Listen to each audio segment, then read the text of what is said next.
চলো বন্ধুরা, কি আজকে রান্না করেছি তোমাদের সাথে একটু শেয়ার করি। মোচাটাকে পাড়তে হবে, কবে যে রবিবার আসবে আবার, তবে পর মোচাটা পেরে দেবে, তবে খেতে পারবো। এই দেখো, এটা হচ্ছে তোমার বিচি কলার মোচা। চলো তোমাদের সাথে দেখালাম।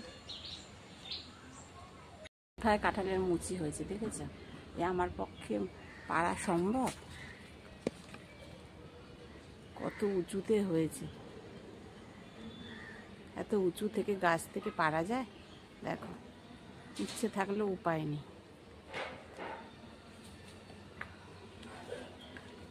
আমার এই দেখো আম গাছটা, এই আম গাছে এক বছর ফল দেয়, এক বছর ফল দেয় না। এই যে ছোট্ট ছোট্ট এখন হয়েছে, দেখাতে পাচ্ছি কি তোমাদের? এই দেখো ছোট ছোট হয়েছে এখন।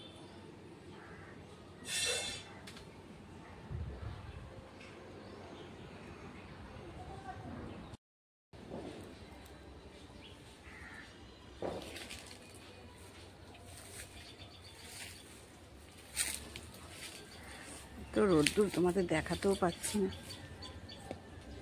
এমন জায়গায় সব হয়েছে না, কি বলবো।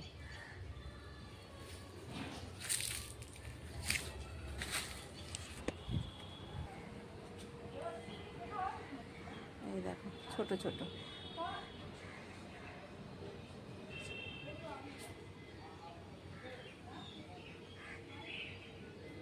দেখতে পাচ্ছ? এই দেখো ভর্তি।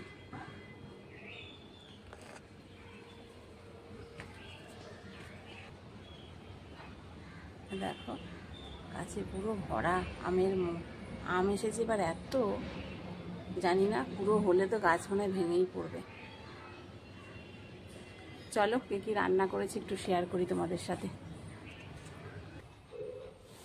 এই যে দেখো লাঞ্চ থালিতে কি কি আছে। গরম গরম ভাত, সাথে এটা দেখতে পাচ্ছ কি বলো তো, এটা হচ্ছে পটল আলু সয়াবিন দিয়ে একটা রসা, আর ডাল। এখানে আছে আলুর বড়া, একটা ডিম সিদ্ধ। এটাকে একটুখানি হালকা একটু নুন দিয়ে ভেজে নিয়েছি। এই হলো আজকে আমার লাঞ্চ থালি। কতটা কি দেখতে পাচ্ছ? দেখো এই হচ্ছে আমার আজকের লাঞ্চ থালি। এই নিয়ে আজকে বসে পড়েছি লাঞ্চে। এই যে পটল আলুর মধ্যে আমি এবার সোয়াবিনও দিয়েছি, 2-4টে দিয়ে এই যে লাঞ্চ থালি নিয়ে চলে আসলাম তোমাদের সামনে। চলো, শুভ দুপুরের অনেক অনেক শুভেচ্ছা। আগামী দোল পূর্ণিমারও অনেক সবাইকে শুভেচ্ছা। সবাই রঙে রাঙিয়ে উঠুক সবার মন প্রাণ। চলো টাটা।